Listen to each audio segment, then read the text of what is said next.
I want to make my own game, and I want it to be a Backrooms game. Something unique, something unsettling, something that captures that classic yellow wall maze, but with my own twist. So today I'm going to show you exactly how I created my Backrooms game from scratch. But before we start, we have one rule for this video. Everything has to be free, meaning no paid packs, plugins, or textures. So to get started, I opened up the engine, gave it a name, and began working on the base mechanics, such as head bob, stamina system, a flashlight, basically mechanics that build up a horror game. With the basics out of the way, it was actually time to build the level, which at this stage basically means placing cubes everywhere and calling it progress. So I designed the layout for the level, and by design I mean I asked ChatGPT to generate an image for me. To be honest, I don't really know what I'm doing. Surprisingly, it actually turned out better than expected. With the image finally generated, I brought it into Unreal Engine, placed it on a plane, and began blocking out the level. From here, it was really all about shaping the environment exactly how I imagined it. So yeah, cue the montage.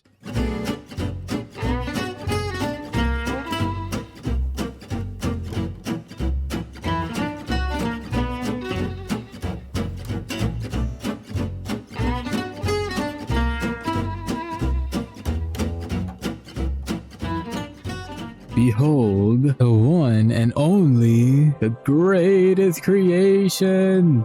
Yeah, no, never doing that again. The level still feels a little empty. I mean, look at this. I walk around and each room is bigger than my entire attention span, which is not saying much. So I went ahead and added some extra details such as pillars and walls, lots and lots of walls. I'm not the best at level design, which is why it looks like a 2-year-old took my computer and threw shapes together, but at least I'm trying. Next, I decided to light up the environment to make the atmosphere feel more alive. I experimented with a few different lighting setups, tweaking the intensity, color, and shadows until the space felt more like somewhat decent. With that out of the way, I started adding some grunge to the walls along with a few decals, and that's going to be it for the environment. Next, I began working on the interaction system, the part of the game that lets the player actually touch the world instead of just staring at it. Bruh.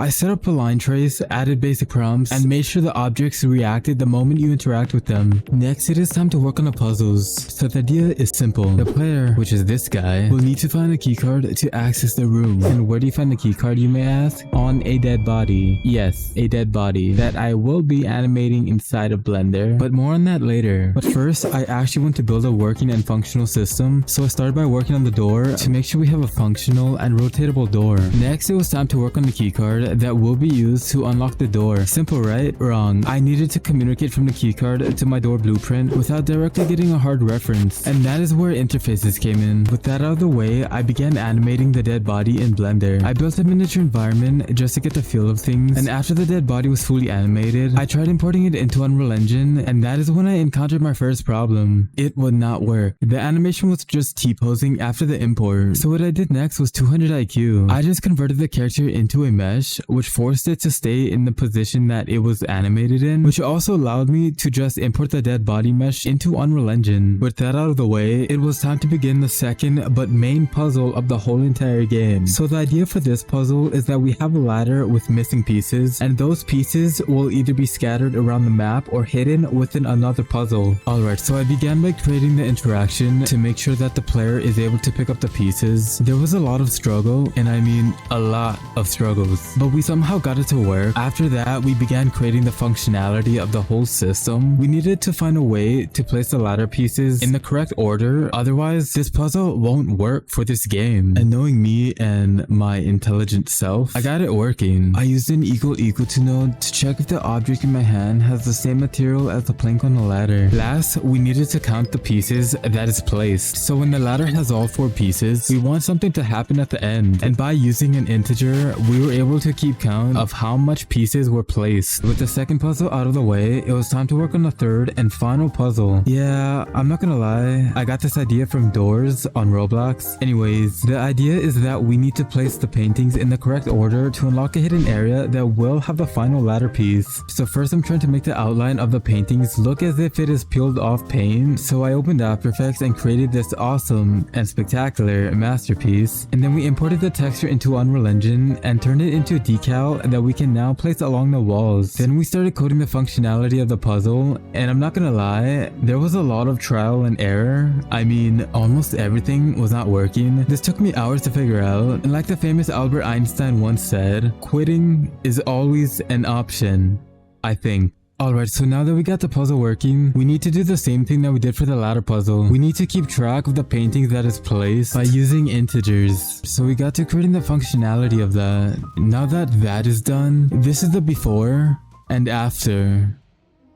Now, what is a Backrooms game without a lurking entity? The idea in mind is simple. We are going with the classic Smiler entity. The Smiler will spawn in random areas around the map and stay there for a set duration before respawning. And when you look into the eyes of this entity for a set duration, you die. I found this model and decided to use it for this game because it looks cool. After importing the model, I began working on the logic for the entity. The idea is that I wanted the entity rotation to always follow the player, but somehow I kind of broke it. The Smiler rotates with the player and not at the player. I realized the entity was copying the player's rotation. Turns out the fix was simple. I just needed to calculate the look at rotation between the entity and the player. Now that we fixed that, I still need to improve the entity, make it feel more dynamic. I gave it this awesome hover animation. Now that everything is working properly, we still need to make the screen effects and the death mechanic because we can't have an entity that only stares at the player because that would be creepy. So we got to creating the logic to make this entity more appealing. Now that we have the dead body, the puzzles, and the entity, we still need to place everything in the level, so I began adding everything to the level. So here's the thing, the entity does not have a proper spawn just yet.